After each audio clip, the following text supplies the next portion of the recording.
Welcome to Foundation Friday. The dedication and covenant of silent unity was signed on December 7th, 1892 by Charles and Myrtle Fillmore, founders of the Unity movement. It is unlikely when they signed this covenant that they had any idea how far-reaching unity would be as it evolved into the church we know and love today. We invite you to join us as we explore and share some of the original ideas, teachings, and writings of the men and women who created the foundation of the Unity Church. Hi, thank you for joining us today for our Foundation Friday program. Today we are once again enjoying the teachings of Unity minister, Unity legend, Eric Butterworth. Mr. Butterworth was a very prolific writer, speaker, teacher. Even today, we use his teachings when we're teaching new ministers, new congregations about unity. This particular lesson is just a phenomenal example of who he was and how he shaped unity. So let's jump right in, shall we? This lesson is called Escape from Hypochondria, something that more of us could use than maybe we admit to. Here we go. If you have been giving thought to this new insight into the truth that we call unity, you have met the proposition that health is the normal state of man. You have probably heard that the human body is biased on the side of being in good physical condition, that God wills good health, and that we can sustain it by getting into that consciousness expressed in the scriptures. Thou wilt keep him in perfect peace, whose mind is stayed on thee. It is a great freeing thing once we come to understand it, when we come to know that it is not necessary at all to be sickly, and that a health consciousness can be built. Today, you may be looking back at the bondage you once had to ill health and doctors and prescriptions and treatments, wondering how you ever could have held such a limited viewpoint of the wholeness of life. If we are candid, we will admit that there is something of the hypochondriac in all of us. The teaching consciousness is an ideal towards which we are working, but who does not have fleeting fears about his health? Who has not on occasion been scared by the publicity given to the symptoms of ills sponsored by organizations to help prevent them? It is interesting that in the United States, where we have superior medical care and very low incidence of chronic disease, the overall total of persons preoccupied or even obsessed with concern about poor health is just as great as anywhere else in the world. We learned that a new miracle drug has been developed, a new surgical technique put into general use. Yet, for all the progress in medical science, we never seem to catch up on the race against illness. As bacteria are overcome, viruses arise. As tuberculosis and pneumonia become less of a threat, cancer and heart disease assume their place as leading killers. We are an altruistic people, ever looking for causes to commit ourselves to, and many of these organizations are fine to give to. But when the fundraising campaigns are given over to professional promoters, the result is anything but positive. Attempting to promote fear and sympathy, they bombard us with suggestions and subliminal influences that may well do more than simply motivate the individual to give. We are all aware of the very wide campaign in recent years to motivate people to stop smoking. I myself do not smoke and would be very glad if everyone threw his cigarettes away. But the advertising in this connection is little short of vicious, and certainly an imposition on one's rights to self-determination.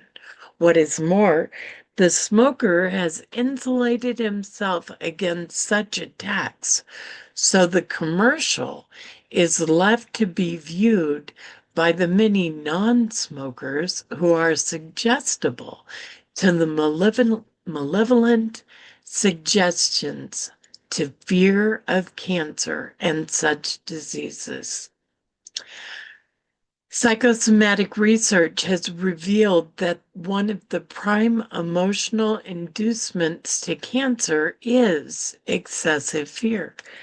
It is my conviction that all across our land, in the subtle recesses of the mind, more cancer is created than by any other cause.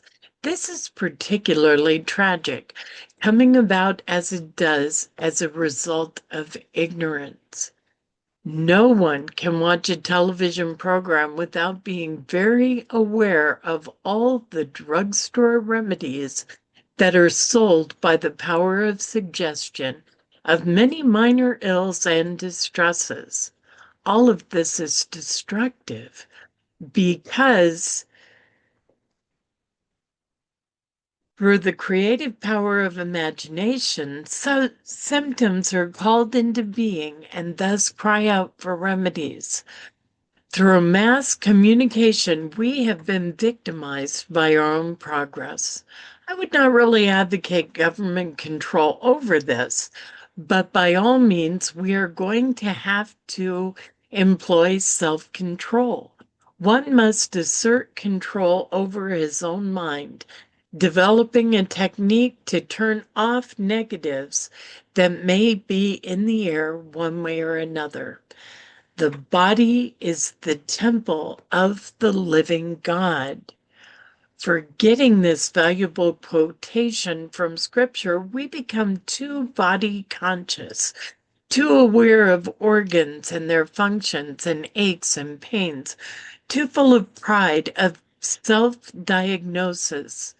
We need to begin to think in terms of wholeness, of the true temple of the living God, instead of pondering stress to the heart or impurities that may be entering our lungs.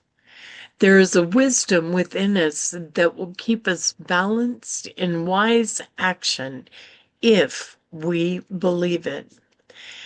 The diet faddist and health fool enthusiasts can become genuine hypochondriacs in their dwelling on the care and function of all the organs of the human system and the food element said to be necessary, therefore.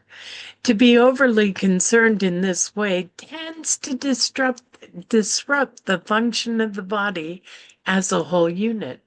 The diet faddist sometimes tends to create the symptoms and conditions that justify his diet.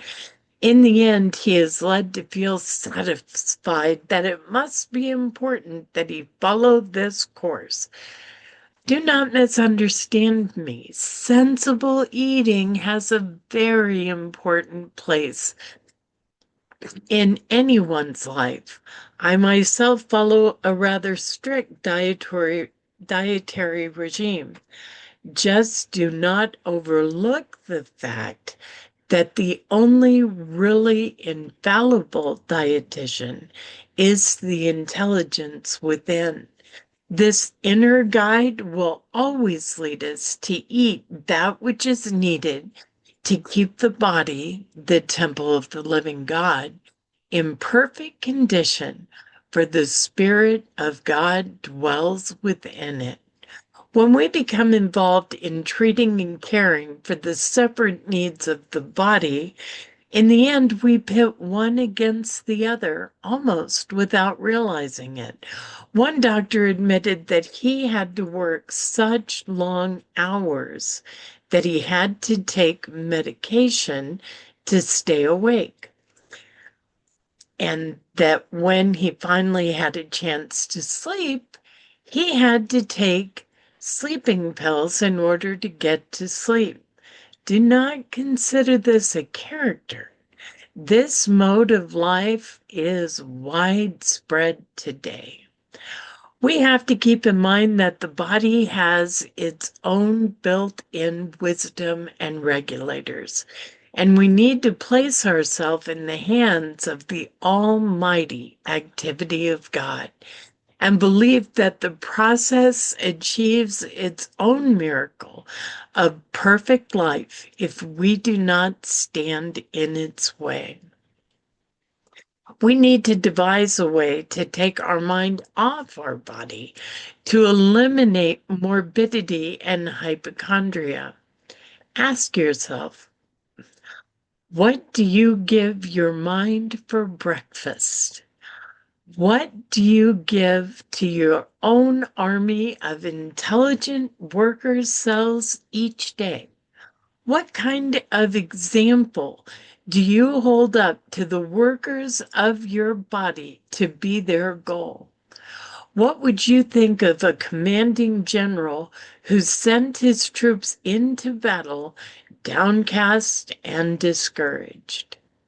Yet, this is the manner in which some of us handle the army of workers that constitute our body, by the very attitudes we hold and the things we say, by the state of our very consciousness. Absorbed by fear and worry and anxiety and dread, this we broadcast throughout the network of nerves to all the cells of the body. We are informing them that they cannot be depended upon to perform properly. So outside help in the form of drugs and medicines are used. And when the cells of the body accept these suggestions of incompetency and helplessness, then we tend to render them even more helpless and hopeless feeling by telling them that they are sick, aging, and that perhaps soon they must die. We need to start a new regime of joy, of optimism, of cheer, to build a happy heart. Put on a smiling face, because these are contaminants of good health. It has been discovered that people who suffer from arthritis, hardening of the arteries, stomach trouble, and various ills are people who just do not laugh enough, who urgently need the liberating current of love and joy, which by all means should be awakened within them. So, start each day with a happy, positive outlook, to set a joy pitch in consciousness, and to let disappear the tendency to be preoccupied with the functions of the body. Know that the body is a temple of the living God, and give thanks with joy that this activity of God and directs all that we do, what we eat, how we take exercise, and in the complete and whole expression of life. There is a loving and beautiful thought from Psalms.